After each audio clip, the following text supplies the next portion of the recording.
Hello. അപ്പോൾ വാട്ടേറ്റിൻ്റെ ഇടയിൽ ഞാൻ കഴിച്ചിട്ടുണ്ടായിരുന്ന കട്ട്ലേറ്റാണ് ഉണ്ടാക്കാൻ പോകുന്നത്. നേരത്തെ പറയും ഒരു തട്ടിക്കൂട്ട് കട്ട്ലേറ്റാണേ. അതിന് വേണ്ടി പൊട്ടറ്റോ പുഴുങ്ങി നല്ലപോലെ സ്മാഷ് ചെയ്തെടുക്കണേ.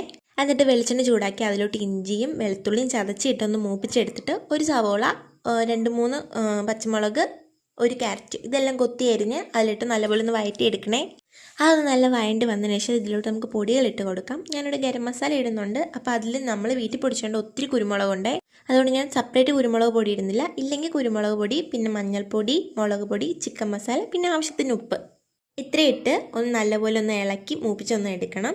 എന്നിട്ട് അതിലോട്ട് നമ്മൾ സ്മാഷ് ചെയ്ത പൊട്ടറ്റോ കൂടി ഇട്ടിട്ട് നല്ലപോലെ ഒന്ന് ഇളക്കി എടുത്തതിന് ശേഷം കുറച്ച് മല്ലിയില ഇട്ട് കൊടുക്കുന്നുണ്ട്. അതും കൂടി ഇട്ട് എല്ലാം ഒന്ന് തണുത്ത് വന്നതിന് ശേഷം ഇത് നമ്മളിങ്ങനെ ബോൾസ് ആക്കി എടുക്കണം. നല്ല ബോൾസ് ആക്കി എടുത്തിട്ട് ഒരു മുട്ട പൊട്ടിച്ച് മിക്സ് ചെയ്തെടുത്തിട്ട് അതിലോട്ട് ഇങ്ങനെ മുക്കി എടുത്തിട്ട് അടുത്ത് നമ്മൾ മുക്കുന്നത് ബ്രെഡ് പൊടിയിലല്ല, റവ ഉണ്ടല്ലോ അതിനകത്താണേ.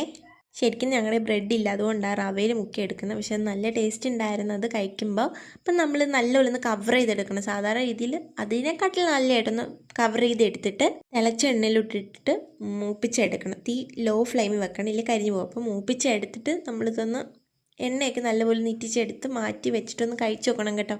കട്ട്ലേറ്റിൻ്റെ അത്ര വരത്തില്ലെങ്കിലും ഒരു 50-50 നല്ലതാണ്.